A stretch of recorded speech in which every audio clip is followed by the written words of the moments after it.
Welcome to Alchemy of Thought, a guided library of classic works in philosophy, symbolism, mysticism, and the Western esoteric tradition. In this series, we will explore The Secret Teachings of All Ages by Manly P. Hall, first published in 1928.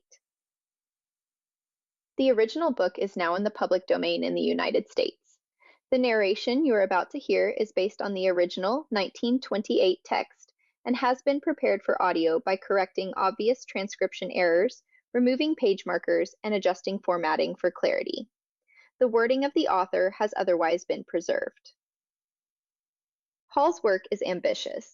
It brings together ideas from mythology, philosophy, religion, alchemy, Hermeticism, Qabbalah, Rosicrucianism, Freemasonry, astrology, and ancient mystery traditions. It is important, however, to approach the book with discernment. Hall was writing as an esoteric philosopher and interpreter, not as a modern academic historian. Some of his claims reflect the scholarship, assumptions, and speculative traditions of his era. This series will therefore distinguish, whenever possible, between historical evidence, philosophical interpretation, symbolic meaning, and later esoteric tradition. In this preface, Hall explains why he created the book, how he approached his sources, and what he hoped readers would gain from it. As you listen, notice the tension between the scale of his ambition and the humility of his stated method. He openly acknowledges that the ancient traditions he studies survive only in fragments, and that certainty about them is often impossible. The following is Manly P. Hall's original preface. Preface. Numerous volumes have been written as commentaries upon the secret systems of philosophy existing in the ancient world, but the ageless truths of life, like many of the earth's greatest thinkers, have usually been clothed in shabby garments. The present work is an attempt to supply a tome worthy of those seers and sages whose thoughts are the substance of its pages. To bring about this coalescence of beauty and truth has proved most costly, but I believe that the result will produce an effect upon the mind of the reader which will more than justify the expenditure. Work upon the text of this volume was begun the first day of January 1926 and has continued almost uninterruptedly for over 2 years. The greater part of the research work, however, was carried on prior to the writing of the manuscript. The collection of reference material was begun in 1921, and 3 years later the plans for the book took definite form. For the sake of clarity, all footnotes were eliminated, the various quotations and references to other authors being embodied in the text in their logical order. The bibliography is appended primarily to assist those interested in selecting for future study the most authoritative and important items dealing with philosophy and symbolism.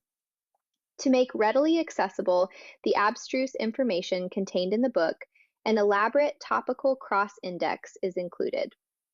I make no claim for either the infallibility or the originality of any statement herein contained.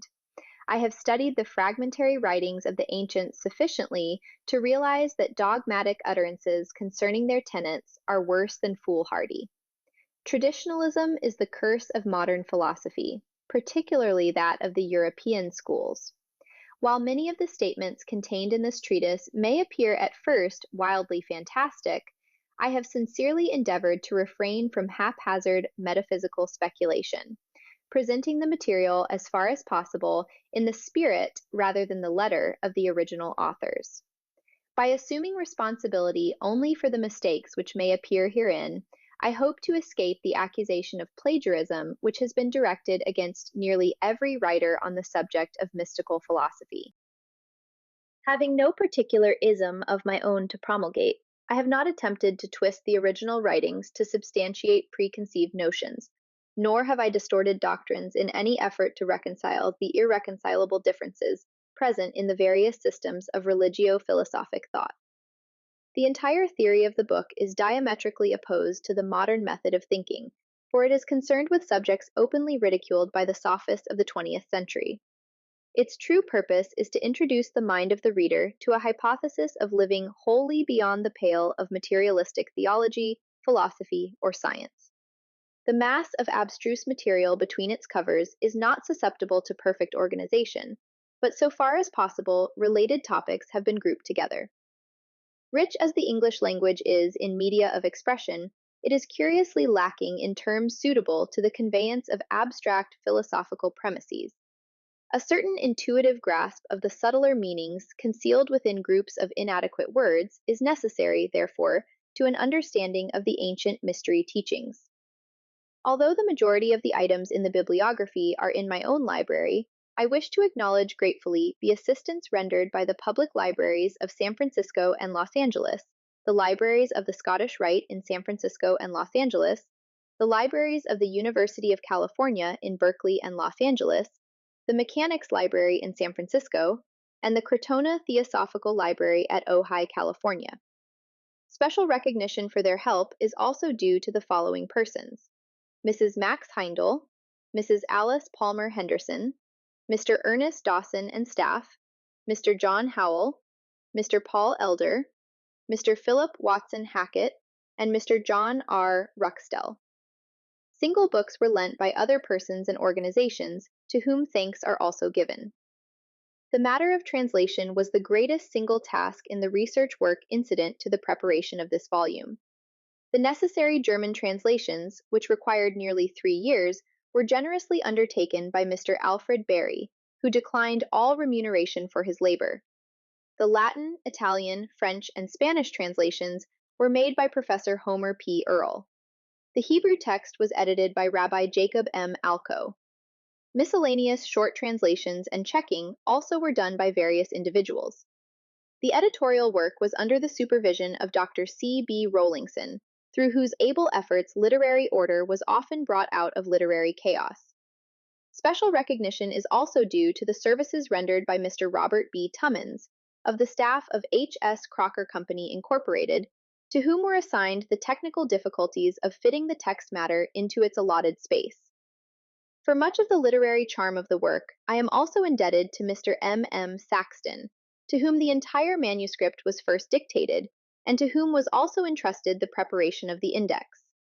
The splendid efforts of Mr. J. Augustus Knapp, the illustrator, have resulted in a series of color plates which add materially to the beauty and completeness of the work.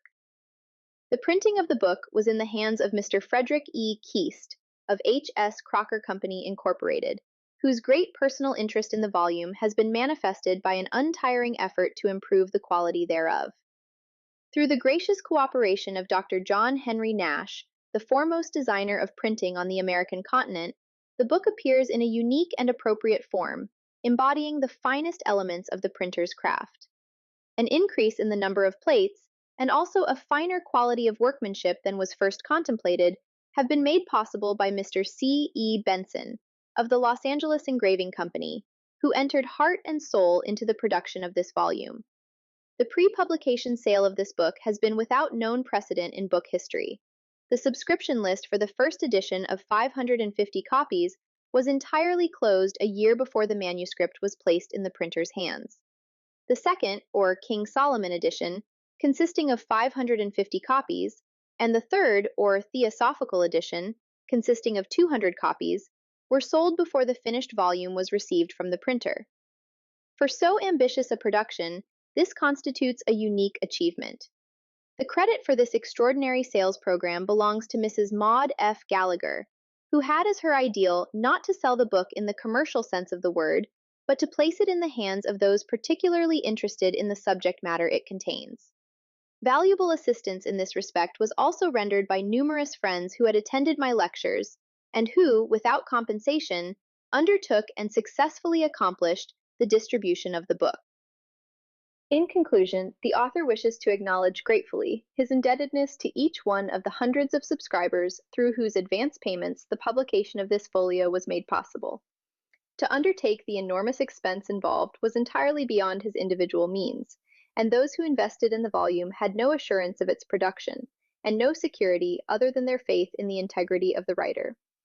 I sincerely hope that each reader will profit from the perusal of this book, even as I have profited from the writing of it. The years of labor and thought expended upon it have meant much to me. The research work discovered to me many great truths. The writing of it discovered to me the laws of order and patience. The printing of it discovered to me new wonders of the arts and crafts. and the whole enterprise has discovered to me a multitude of friends whom otherwise I might never have known.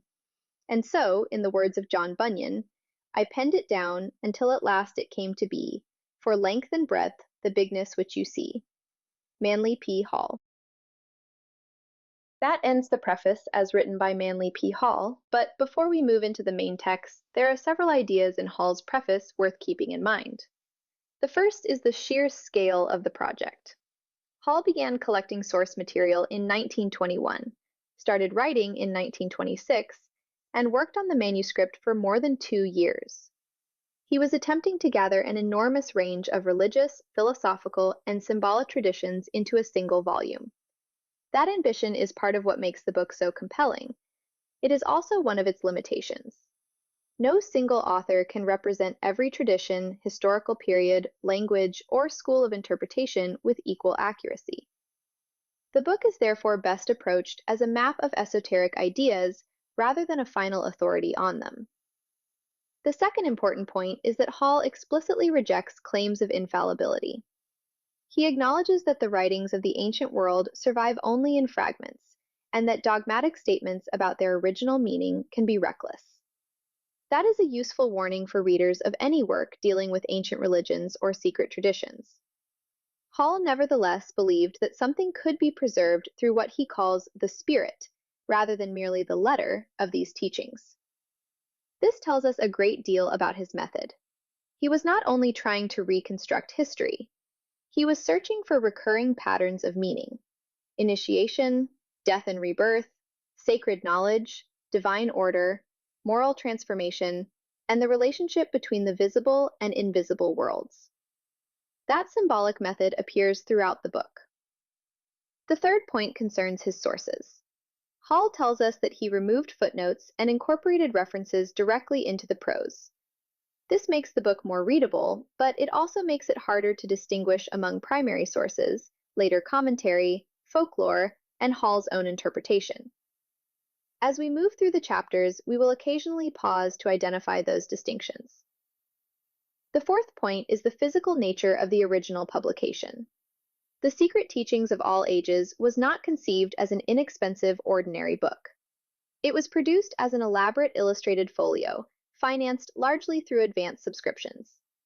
Its design, engravings, color plates, and typography were part of Hall's argument that beauty and truth should be brought together. That matters for an audio edition because many of the book's ideas are communicated visually. Where illustrations are essential to understanding a chapter, I will identify them and, when possible, include them in the video presentation. Finally, Hall asks the reader to engage with ideas that fall outside a strictly materialist understanding of religion, philosophy, and science. This series will not assume that every claim in the book is literally true. Nor will it dismiss an idea merely because it is symbolic, metaphysical, or speculative. Instead, we will ask several questions. What did Hall believe this symbol meant? Where did the idea originate?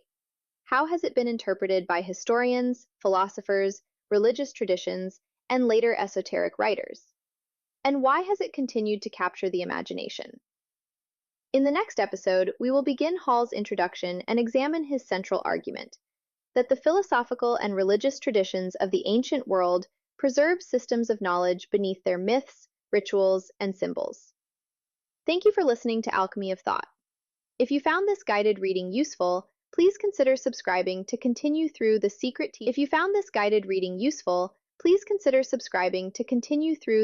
teachings of all ages, chapter by chapter, and many more esoteric and metaphysical classic breakdowns to come.